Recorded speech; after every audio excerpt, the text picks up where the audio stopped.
Okay, the last video we left off right here after putting the sub-agent, the facilitator, and the buyer broker compensation. Again, just to recap quickly, these may be different for whatever you have selected. You might have 2%, 2.5%, 1.5%, whatever you have. You're going to put those amounts here. And next, moving on down, we're going to start with the remarks. You can do these later if you want. These do not have to be done in order by any means. You can, once we finish this, we have options to save it as incomplete or save it as active and it's on the market. So if you have your remarks handy and you want to go ahead and type them in, then that's great.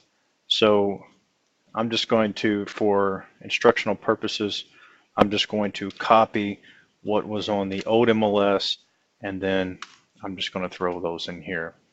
Now, these do have character limits, as you can see right here. It's 350 characters, so you may have to abbreviate certain things if you're going to write a lot.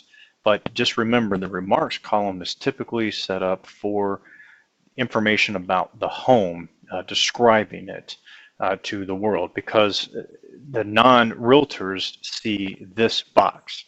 They do not see the realtor remarks box. So if you're describing the home down here, they're not going to see that. Just to skip ahead quickly, this is directed towards realtors, which is why it's labeled realtor remarks. Now, moving back up, we're going to put our expiration date for the listing agreement between yourself and the seller. We'll just put 12/18/2017 and the square footage.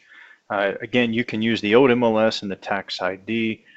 If they match, that's great. If they don't, then there's a discrepancy, and you may, either way, you may want to have the place measured. If not, it's really up to you and the seller. In this case, we're just going to go off of what the tax record states, and that's going to be 1296. And then our estimated square foot source, in this case, is the tax record. Possession here is obviously, again, between you and the seller. It can be the date of deed once the closing happens, or it can be negotiable to where it can be moved out past the closing date. The directions, this is a required field. As you can see, it's in blue. Again, it can be done later. I'm going to go ahead and use the directions off of the old MLS, which is what's great about having that.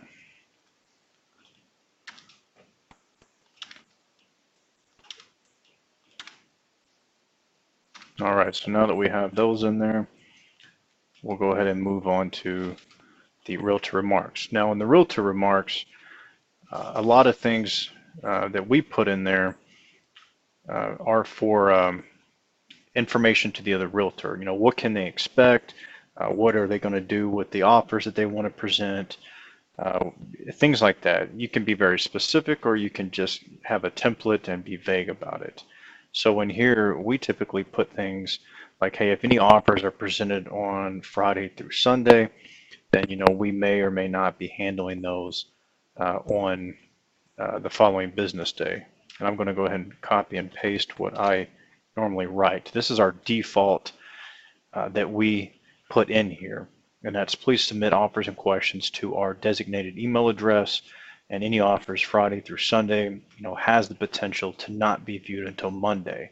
And please read further offer instructions attached to the MLS. And we have another document that we utilize that we attach to the MLS that gives you know, a description of procedures of how to handle any offers that are presented and where to send them as well. So we try to capture this in 2 different locations.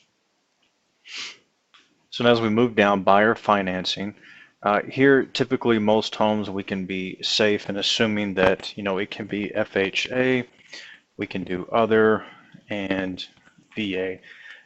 The other obviously can be conventional. If you have a home that is very questionable and you don't think personally that it can be FHA, you don't have to put it. But again, it's kind of irrelevant. It's just your interpretation of what may be acceptable. You're not bound to this by any means. But there are plenty of options in here. If you know it's USDA or rural, then you can go ahead and put that. There is a website for that. And if you need that website, please get with me at another time and I can send that to you.